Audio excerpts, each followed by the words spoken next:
Well, howdy, howdy, everyone. It's your friend Lauren Musica, attorney and human rights advocate. I also serve as president and CEO of Sidewalk Advocates for Life, the nation's largest sidewalk outreach organization. And this is the Lauren Musica Show, your favorite update in the battle for life, family, and freedom. So honored once again to have you hanging out with me.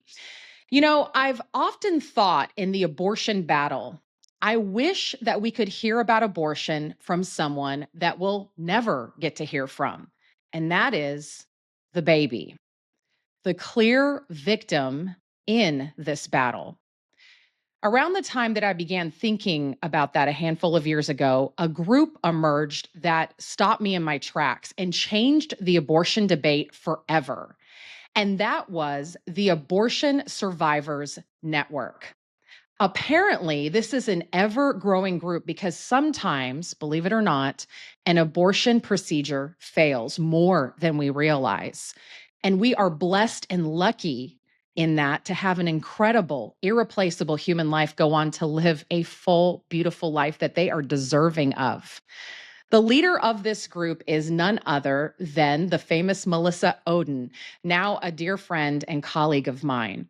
She has now testified before Congress several times and is traveling the world sharing the experience of abortion survivors. And she's here today to share her story and her thoughts on the battle before us and where we as a nation go from here. So let's go ahead and introduce our special guest. Melissa Ohden is the founder and director of the Abortion Survivors Network and the Abortion Survivors Network Education and Policy Center. She is a master's level prepared social worker with experience in the fields of mental health, substance abuse treatment, domestic violence and sexual assault counseling, and child welfare.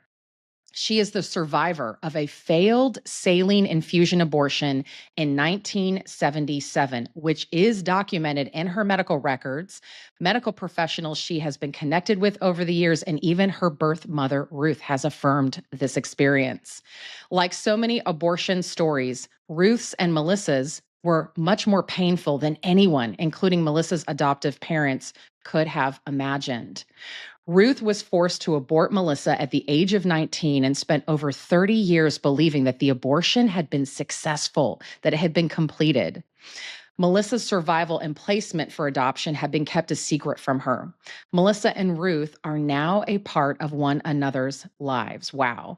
Melissa and her family reside in Kansas City, Missouri. Let's go ahead and welcome to the program, Melissa Ohden. Hey, Melissa, how are you? Great. Thank you. Oh, so good to have you with us. Thank you for joining me for this incredible discussion. This is so needed. I'm so thankful to see your face all over the nation, all over the world, testifying in Congress. Your testimony is so needed. So let's go ahead and jump right in.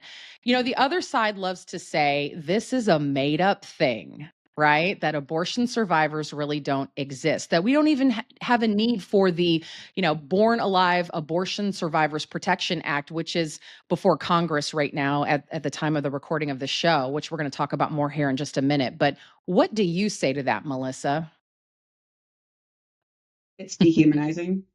It Yeah. doesn't matter how long I've been doing this work, it never ceases to Mhm. amaze me how low people will stoop to Yeah. have members of Congress, right? Senator Cory Booker, Senator Chuck Schumer post on social media the week of the Born Alive vote, which was also, inauguration week, March for Life week, to have them post, I mean, I'll say the clean version, essentially crap that isn't real is what Gracious. they posted on X. And they get Yeah. away with it, Lauren. And this is not the first time, and I know it won't be the last time, but my role as the leader and the mama bear that protects my survivors and mothers and Yeah. families, whether I know them or not, I'm not afraid of them and I'm not going to let them get away with it. It is disrespectful and dehumanizing. So, yeah, I jumped straight in on that. And, first of all, had a lot to say, but let them know, like, hey, sign me up. I would be honored to review the Yeah. research with you and bring in survivors. Like, how about you hear from us? How about you read the research before you straight out deny that we exist?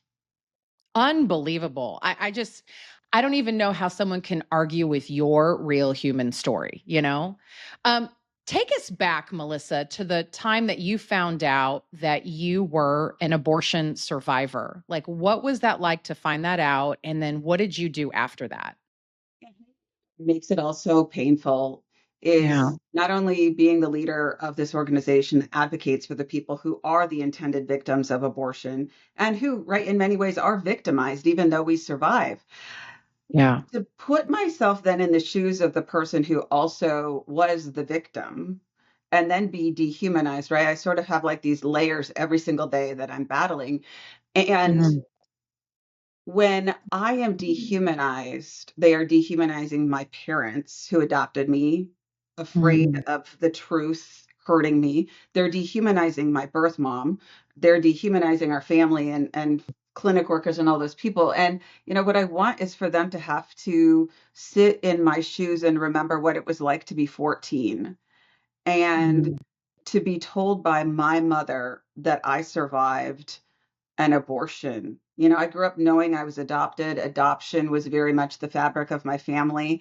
I can't tell you when I first found out I was adopted because that's just how normal it was. And I grew up knowing that my birth parents loved me enough to give me the gift of my family when they couldn't care for me. And so to find out at the age of 14 by accident and my mom to have to tell me it was something I will never forget. It's like you're a little kid on the playground and you're on the swing and you fall off the swing and you hit the ground and the wind gets knocked out of you and you can't Yeah. breathe, right? And you're checking yourself out. You're like, something hurts, everything hurts. Did I break something? I still feel that at the Yeah. age of 47. 30 years later, I can tell you that I can still feel in my body that the wind got knocked out of me.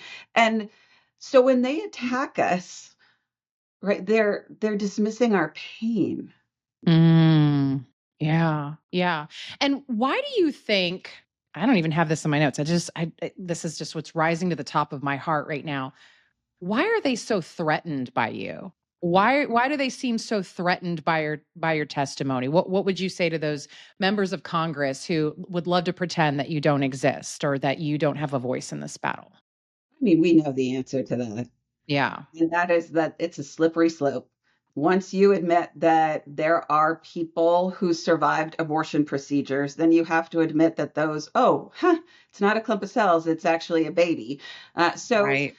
we are just simply right caught in this game of political chess for them. Mhm. But that's why it's so important that we do have members of Congress like Senator Lankford and Speaker Johnson, folks who our survivors got to spend a lot of time with on the Hill during the Born Alive vote. I had 8 survivors who got to meet Speaker Johnson and Whip Emmer and Congressman Scalise, incredible leaders in this fight. And they were in the gallery when the House was undergoing the vote. It's hard to hear the people who are fighting against you and dehumanizing you. But at the same time, Lauren, there's something so incredibly empowering about seeing the leaders who are willing to see you, acknowledge you, and share your story.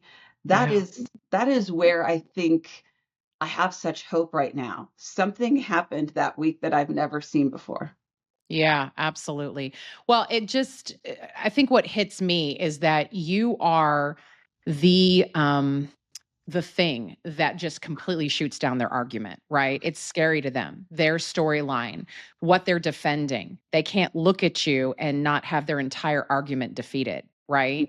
So it's not a wonder to me that they consider you guys such a threat and they fight against you. They don't even want you speaking most of the time, from what Right. I hear. And it's so important that you do keep speaking and keep giving witness to what you guys have been through.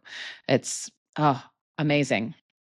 Um, what is, Melissa, the biggest misconception about abortion survivors? I know some people have even tried to claim that they're part of your community and they're really not, right? And then what does the other side typically say about you, just to unpack that a little bit more? And what do you really want the world to understand about abortion survivors? Misconceptions about abortion survivors, even in the pro-life movement, which I Yeah. think is sort of interesting considering that we are a very diverse group of people who, by and large, are very grassroots and have been in, the thick of things for a long time. But And I think Mm. historically, I mean, and right, part of the problem is when we are told that abortion is always successful, and even the concept of born alive legislation is that without medical care, babies don't survive, even though they first survived, right? So it's sort of Mm. complicated, but it's complicated no matter what. But the reality is it's sort of twofold. So I think the greatest misconception is just how this even happens. Yeah. And so what I've loved here recently is doing even more work with right APLOG and other pro-life doctors and hearing them talk about how late-term abortions happen, right? How they're performed, and then how that in and of itself then begets the opportunity for a baby to survive the procedure, right? We have to Mm. really slow down, which is hard Yeah. from a messaging standpoint when we're getting slaughtered all the time by the Mm. abortion lobby. But if we can slow down and say, okay, right, here's how late term abortions are performed. And here's how Yeah. then this leads to the opportunity for born alive infant. And here's what happens, right? There are a couple paths forward. And then we can say the fact that there are people alive to share their story doesn't mean that they're all provided medical care, right? This is a particular subset of the entire population who were, yes, then provided medical care and have lived to tell the story. Because, right, that's one of those arguments is, well, the fact that you're here means that this kind of legislation isn't needed. Hmm. No, I we're an anomaly, right? We are Yeah. a very small portion of the entire population of abortion survivors. And that's the hard part about my story is, you know what, I wasn't immediately provided medical care. And again, this is where people Mm. get so uncomfortable and they go, no, she's got to be lying. Yeah. Yeah. Oh, unbelievable. Unbelievable. Well, and I know that in your community, there are people who have, because they weren't provided medical care right away, or there was just something they couldn't do, when this precious life was delivered and left there for a bit, right? Like I think of Josiah who lost his arm because of abortion, right? Gianna Jessen has cerebral palsy and some other challenges because of just being left on the side, on the table, and then they finally provided her life-saving medical care, right? Can you speak to that just a little bit more that, like you said, this is an anomaly. You guys are walking miracles, and sometimes there's a delay in giving care, and people are scrambling trying to figure out what to do, right? Yeah, and I think again, that's one of those sort of not necessarily a misconception, but one of those Yeah. things that unless you are living in this world that I live in and I work in, you you can't really even begin to think about what this looks like. So let me give you a few examples, Lauren. For Yeah. Josiah, for instance. So Josiah spoke at the March for Life, and he's an amazing man, pastor, father, husband. Mm. He's missing part of his arm because of a curettage abortion. So, Yeah. right, was Mm. born with the injury from an abortion. I Yeah. was texting a survivor in our network who is the director of a pregnancy center. She didn't find out her story until she met her birth mom. And Mm. her adoptive parents were pretty much told, hey, you're not going to ask any questions about all of these slash marks that this baby you're adopting has all over her torso, right? Do not ask questions. Turns out Mm. it was a DNC. And, we'll probably never Mm. know if there was another baby in the womb that maybe made the abortionist think that they had done their job, but she was Yeah. born with all of these injuries. Yeah. And, that was one of the things that I was saying last week or, during the March for Life, I was saying to people is, what, we shouldn't have to tell you our story for Mm. you to believe this, right? We shouldn't have to tell you every ounce of our pain in Yeah. order to be acknowledged. But that is sort of this role that we're put in all the time is like, oh, you say you're an abortion survivor? Prove it. Mm. Mm.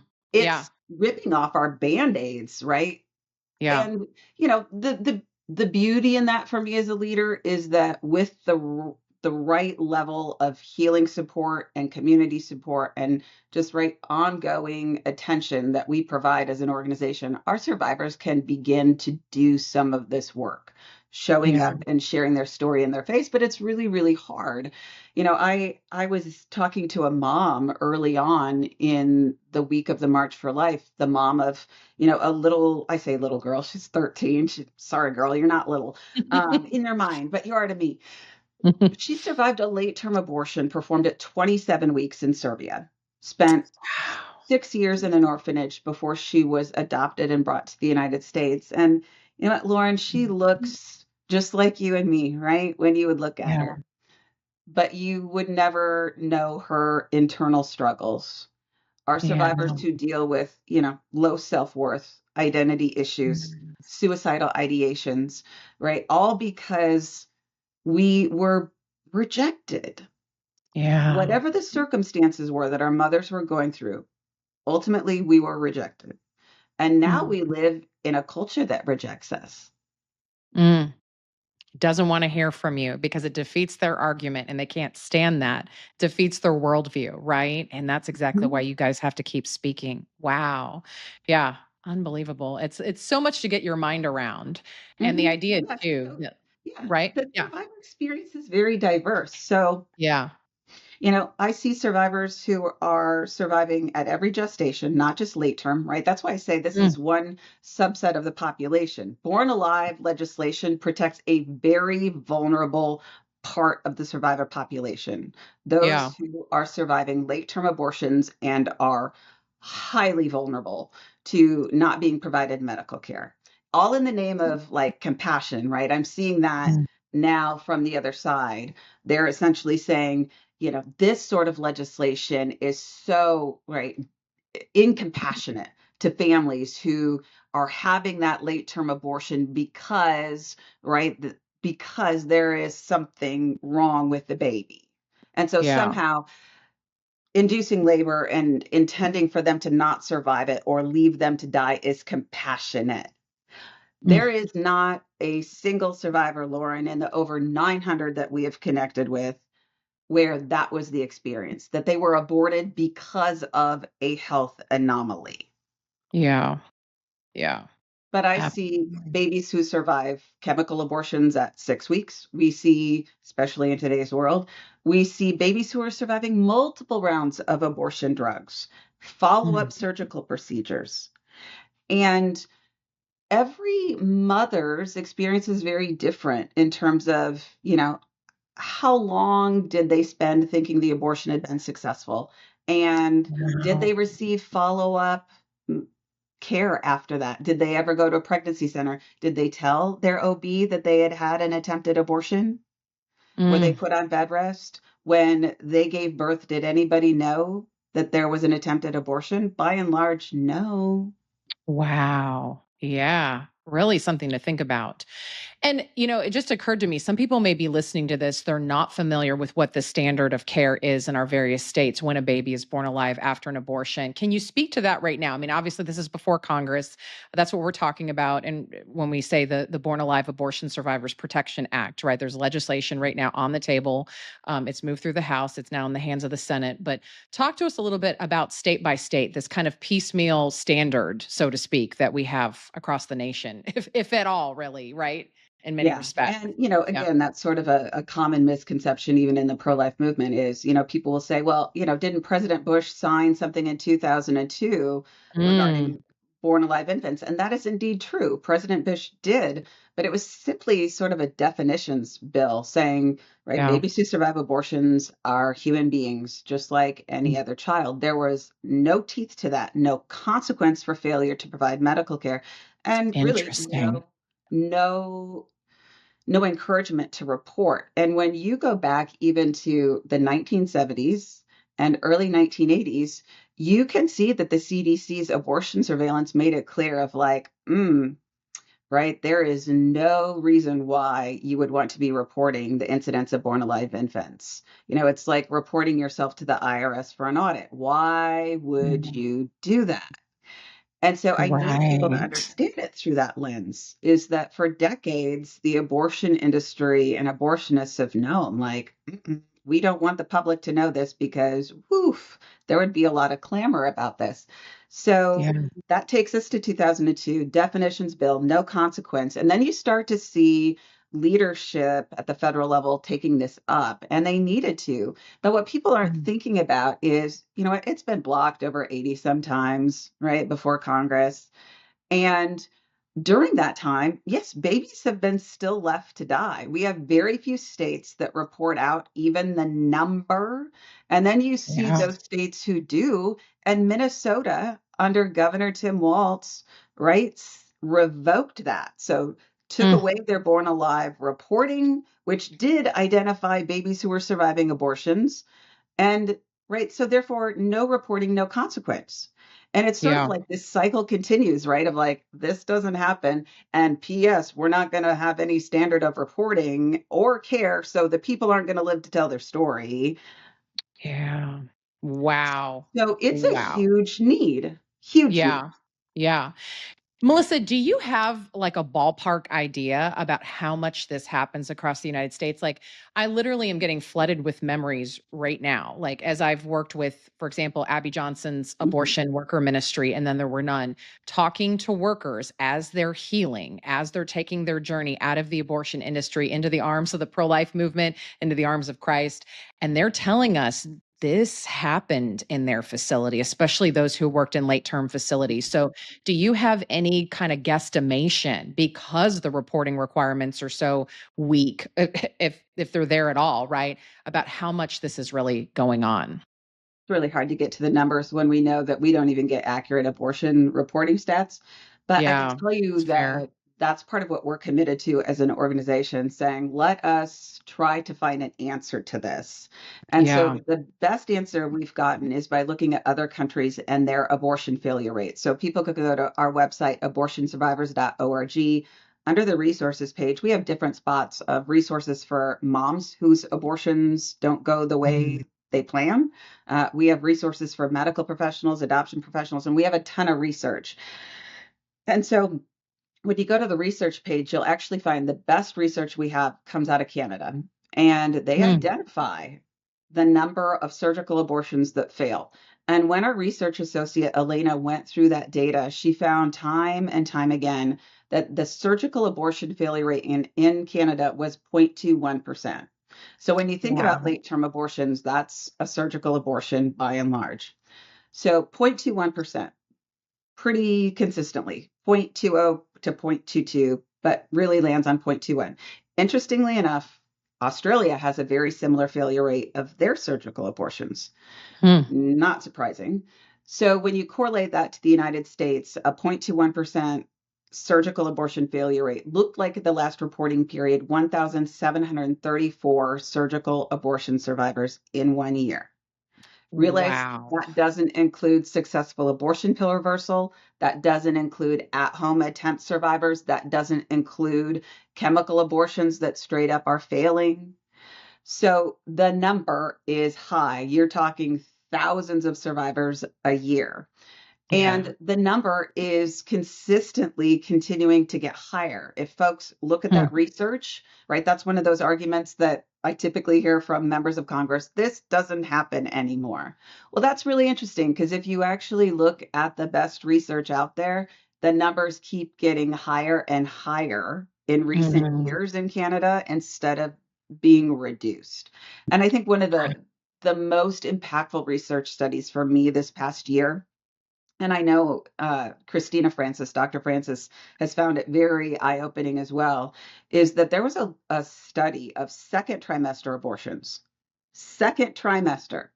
And in a sample of nearly 14,000 in Quebec, nearly 14,000, they had an 11.2% failure rate. Oh my goodness. But yet we're Wow. told this doesn't happen. These babies were somehow incompatible with life, right? Fill in the Yeah. blank. Mm. Mm. The research is pretty clear.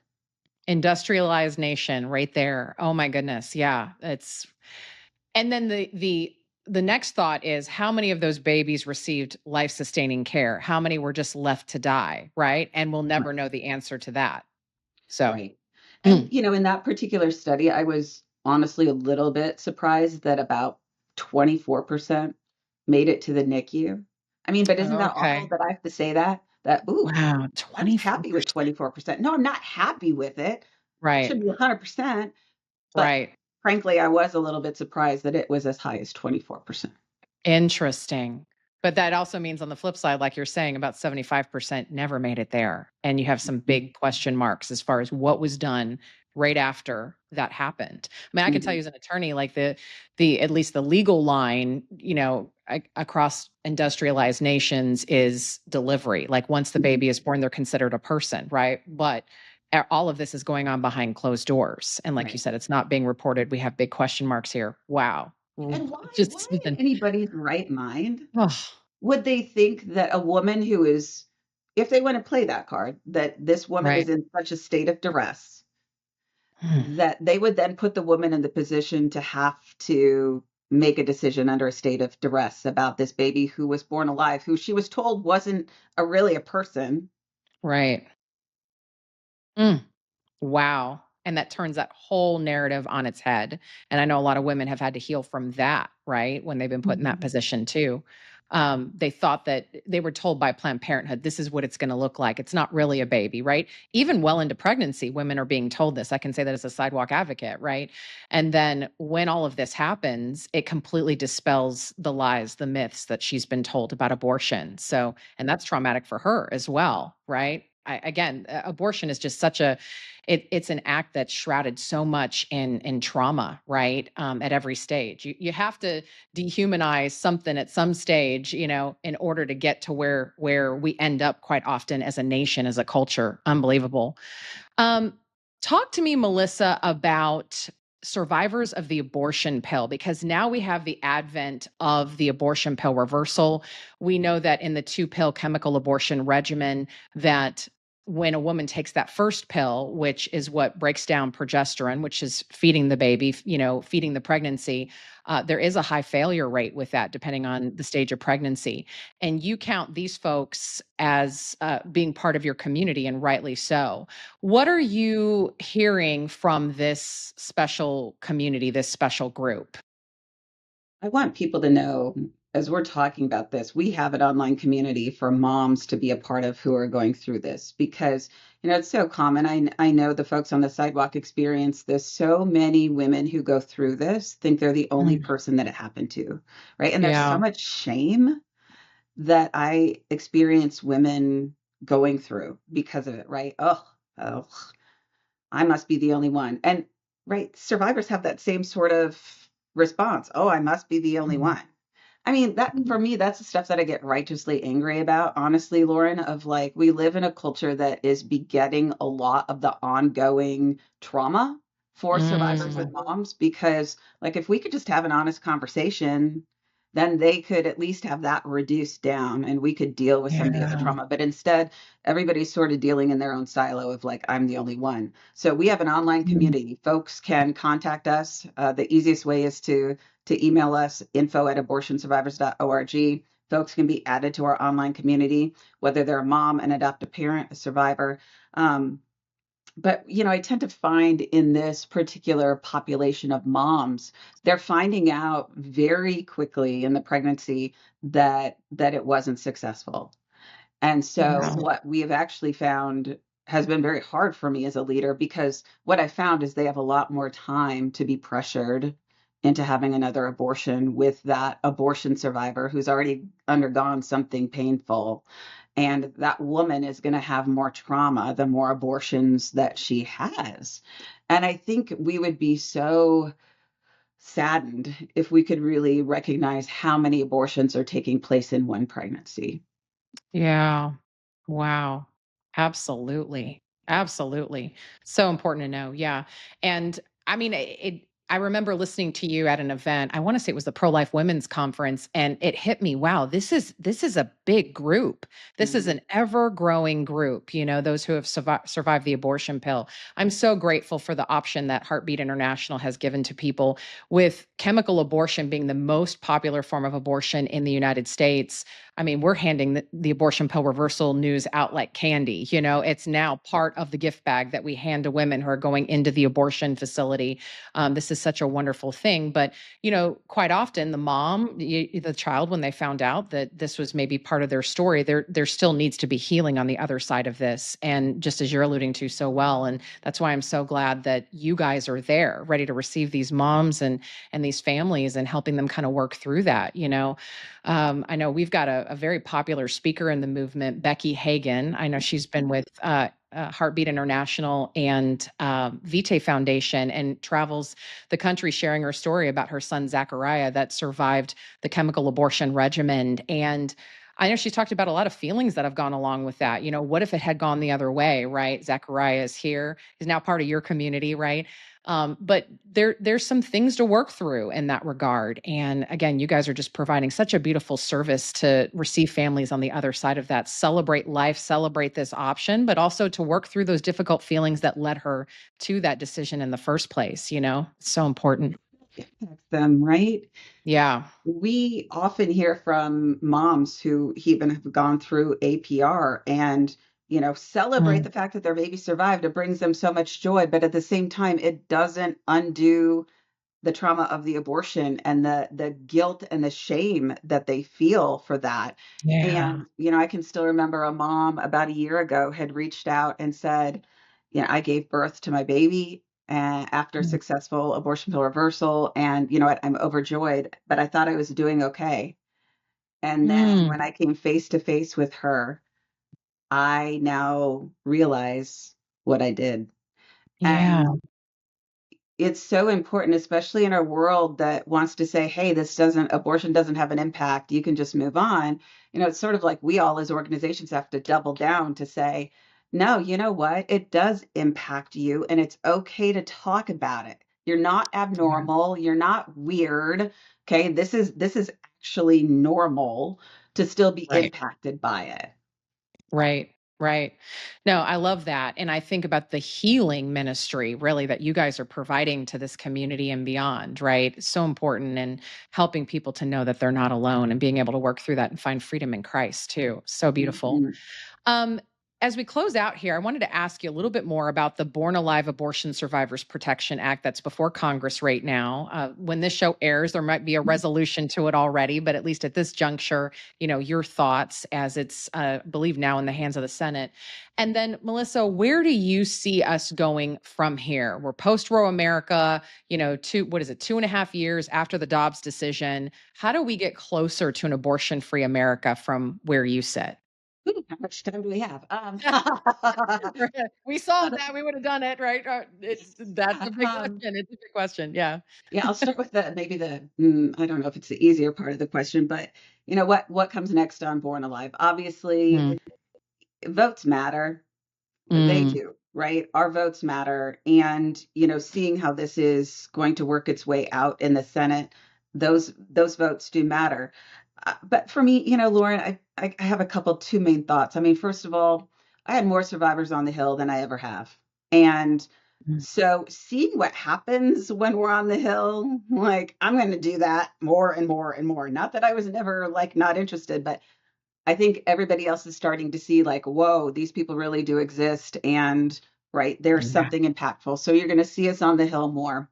I think you're going to see some really cool collaborative efforts among pro-life organizations who each can talk about these various intersections, right? Of we all have a part that we know and that is our lane, right? So let us do our thing and join with other people who are doing their thing to show the big picture.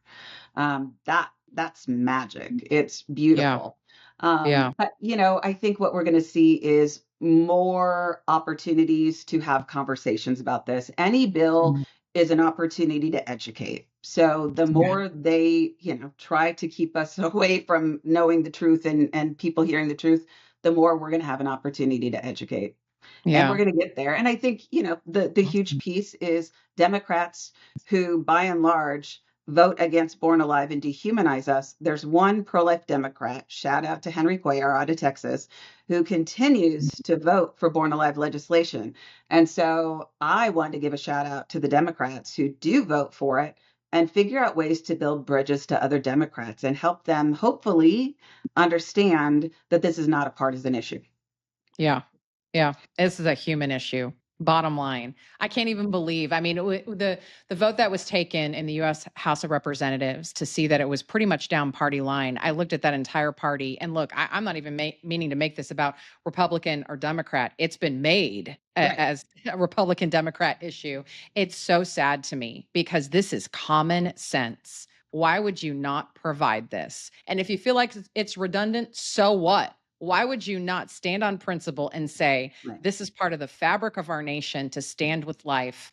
Again, it's absolutely mind blowing to me, Melissa. So, Well, so what I'm grateful. asking them to consider is so you want to say it didn't happen. Well, okay, so Mm, just let's get some reporting requirements. And PS, could you just agree with me that moms who go through this need quality medical and mental health care and then ongoing parental support as they're raising their child? Like, can we not find something to agree on? So yeah, hopefully we'll find something to agree on. absolutely. Well, in closing here, how can people find you, Melissa, and the Abortion Survivors Network? And then what's next for you guys? Yeah, find us at abortionsurvivors.org. You can find us all of our handles on social media at that. We are doing a lot of cross training with other organizations to really talk about storytelling and advocacy. We do a great job in our movement sharing stories related to our mission, which is important, but we Mm, haven't really seen what the abortion industry does, which is really consistent storytelling.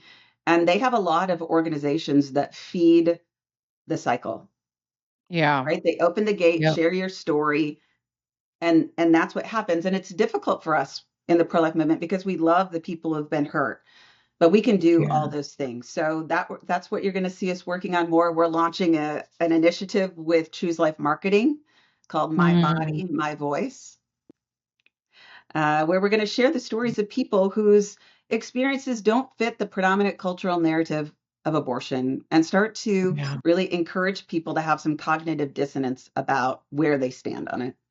Yeah. Yeah. So powerful. I have to admit, Melissa, as I listen to you talk, I am not usually rendered speechless. And I just continue to be in awe of you and your community, the power of your words, your presence, one look across the aisle, you would hope that that would be enough. And I just pray that these hearts of stone that are on one side of the aisle right now, and again, thanks be to God for that one, Texas congressman. I'm so proud of my great state of Texas. I'm not surprised he's from Texas, I right? was waiting for you to say, like, of course it's Texas. Course he's from the promised land. Of course he's from Texas. So, um, but I just pray that these hearts of stone become hearts of flesh again. Mhm. I pray that people understand that this is not a political issue. This is not a slogan, that these are real human lives. And I think you give witness and evidence to that in a way that I never could on a podcast or standing on a stage or even standing in front of an abortion facility. You are the evidence that this is a human rights issue. I'm so grateful for you. I'm so grateful for your life and for your community. And I just pray a blanket of healing upon all those new survivors who are just finding out that they're part of this community, right? That they're set free in Christ and that they know that they were meant to be here, that we love them, that we welcome them, that they are wanted. And we're just cheering you on. I'm so grateful for what you guys have accomplished in the short amount of time that you've been around. So thank you, Melissa. Appreciate Thank you. you. Yeah, so good. Oh, wow.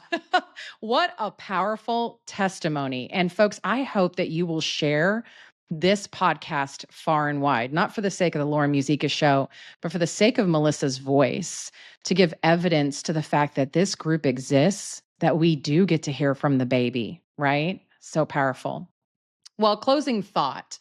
When it comes to abortion survivors, I've often thought to myself, Lord have mercy. Lord have mercy. When we see the real faces and names of those who we almost lost to abortion, when I see Melissa, I just experience a range of emotions.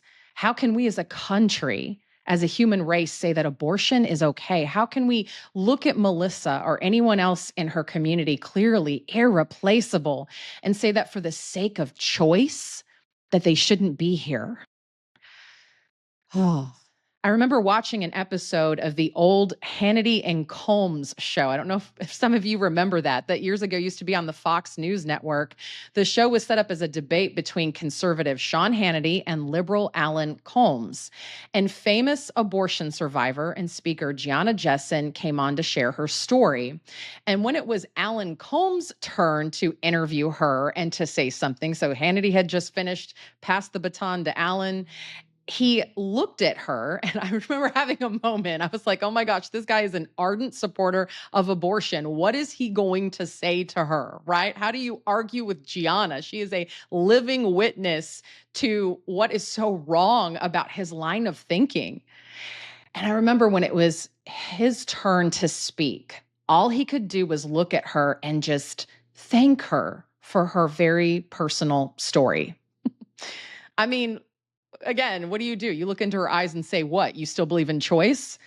I mean, she just sucked all the air out of the room in the right way. She humanized the debate in a way that no one ever could with one human look. Revelation 12:11 says, they conquered him, meaning the evil one, by the blood of the Lamb and the word of their testimony.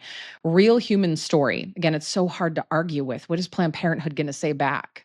These are the stories that we need to be getting out to our friends and neighbors. So please, please, please share this podcast far and wide. Let's ensure that this doesn't remain some sort of distant political debate, but we all come to realize that it's the most human battle discussion, the most important one that we could ever have. It is a battle for our very soul, our ethics, and our nation. So yes, Lord have mercy on us. May we all come to have compassion, yes, for the woman facing an unexpected pregnancy and the life of her precious child. With that, thank you all so much for joining me for another episode of the Lauren Musica Show. We'll be back here next Friday at 9 a.m. Eastern, 8 a.m. Central on the Sidewalk Advocates for Life Facebook page, YouTube channel, and then wherever you get podcasts. Thanks so much, everybody.